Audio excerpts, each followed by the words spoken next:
नमस्कार aroma of रान्नाघरे आपनादेर सकलके स्वागतम। आज के बानाচ্ছি चकोर चिप्स एंड ओट्स कुकिज। बाजारे केना कुकिज तो आपनारा सब समय खान, एकबार এইভাবে বানিয়ে দেখুন, দারুণ সুন্দর খেতে হয়। দেখুন আমি এখানে নিয়েছি 1/4 cup brown sugar. Brown sugar যদি না থাকে সেক্ষেত্রে আপনারা এমনি চিনিও ব্যবহার করতে পারেন। আর যেহেতু হেলদি ওয়েতে বানাচ্ছি সেই জন্য বাটারের পরিবর্তে দিলাম 1/4 কাপ ঘি।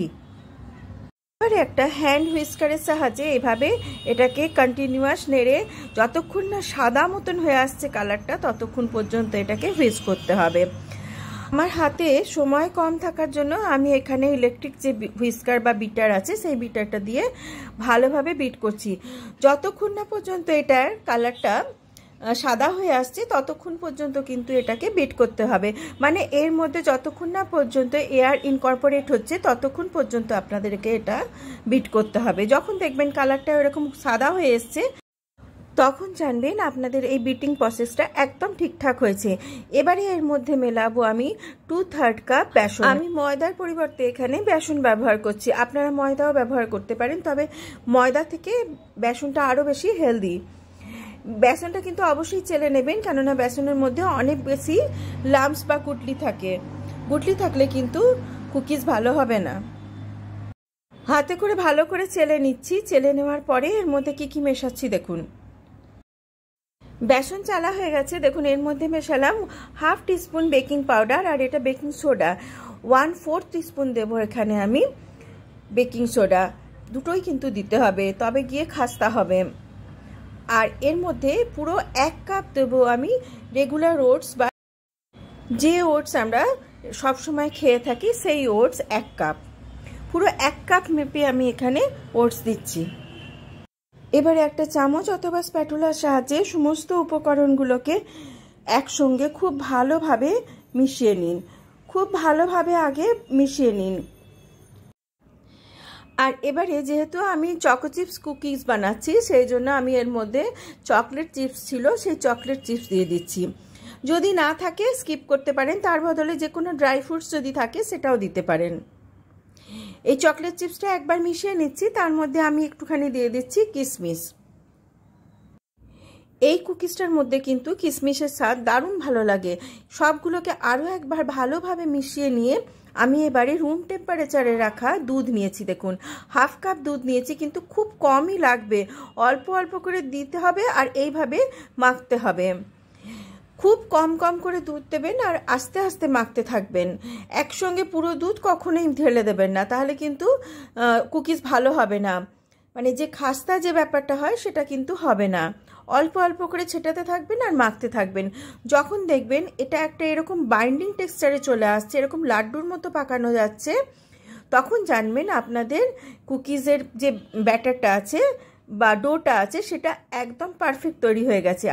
আর একটু দুধ আমার বেঁচেও গেছে। আমি একটা থালার মধ্যে, স্টিলের থালার মধ্যে এরকম আমার কাছে বেকিং পেপার ছিল সেটা লাগিয়ে দিয়েছি। বেকিং পেপার না থাকলে আপনারা যে কোনো একটা A4 সাইজের পেপারে বাটার ব্রাশ করে নেবেন, তাহলেও হবে। এবারে খানিকটা করে এরকম ডো নিয়ে আমি এরকম একটা কুকিজের শেপ দিচ্ছি, দিয়ে এই পেপারের মধ্যে রেখে দিচ্ছি।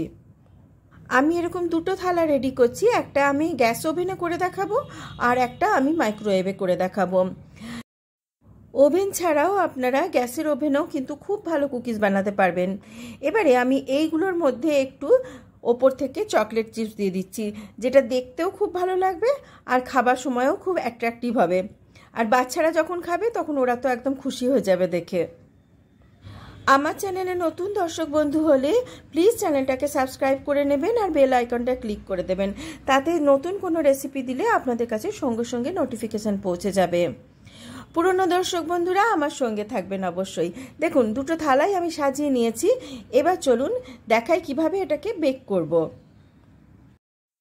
এটা আমার বেকিং কড়াই, আর এর মধ্যে নুনটা যেটা আছে সেটাও অনেক পুরনো। আর এদিকে মাইক্রোওয়েভটাকে আমি 160-তে কিন্তু আজকে প্রিহিট করে রেখেছি। এর মধ্যে আমি একটা থালা দিয়ে দিলাম, দিয়ে এটাকে 12 থেকে 14 মিনিটের জন্য বেক করতে হবে। 160-তে বেক করব কিন্তু। আর এই যে থালাটা রেখেছি এটার মধ্যে, তার মধ্যে একটা কভার দিয়ে বন্ধ করে দিচ্ছি। আর এই ঢাকাটা যেটা আমি ঢাকা দিচ্ছি তার মধ্যে যে গ্যাপটা আছে সেটাকে একটা কাগজ দিয়ে আমি বন্ধ করে দিয়েছি। এটা কিন্তু হতে একটু টাইম বেশি লাগবে, 16 থেকে 18 মিনিট মতো লাগবে। দেখুন 16 থেকে 18 মিনিট পরে আমি আপনাদের দেখাচ্ছি কুকিজ একদম রেডি হয়ে গেছে, দারুণ সুন্দর কালার এসেছে। আমি আলাদা আলাদাভাবে আপনাদেরকে দেখাবো যে দেখুন মাইক্রোওয়েভেরটা আমি এই জালির মধ্যে রেখেছি, আর যেটা আমি কড়াই বানিয়েছিলাম সেটা এই থালার মধ্যে আছে। এর উল্টো দিকটা দেখুন মাইক্রোওয়েভে যেটা হয়েছে, খুব সুন্দর কনভেকশন মোডে বেক হয়েছে, কালারটাও খুব সুন্দর এসছে। আর এটা হচ্ছে কড়াইয়ে হয়েছে, কড়াইয়েরটাও দারুণ সুন্দরভাবে কালার এসেছে। কোনটা মাইক্রোওয়েভের আর কোনটা কড়াইয়ের আপনারা আলাদা করতে পারবেন না, এত সুন্দর তৈরি হয়। রেসিপি কীরকম লাগলো আমাকে অবশ্যই কমেন্ট বক্সে জানাবেন, আর যদি ভালো লেগে থাকে তাহলে প্লিজ একটা লাইক করে দেবেন। আর যে সমস্ত দর্শক বন্ধু ফেসবুক পেজ থেকে দেখছেন তাদের উদ্দেশ্যও বলছি, প্লিজ চ্যানেলটাকে ফলো করে আমার পাশে থাকবেন। সবাইকে অনেক অনেক ধন্যবাদ সঙ্গে থাকার জন্য। সবাই খুব ভালো থাকবেন আর সুস্থ থাকবেন। আবার দেখা হবে আরও একটা নতুন রেসিপি নিয়ে। Till then, bye by.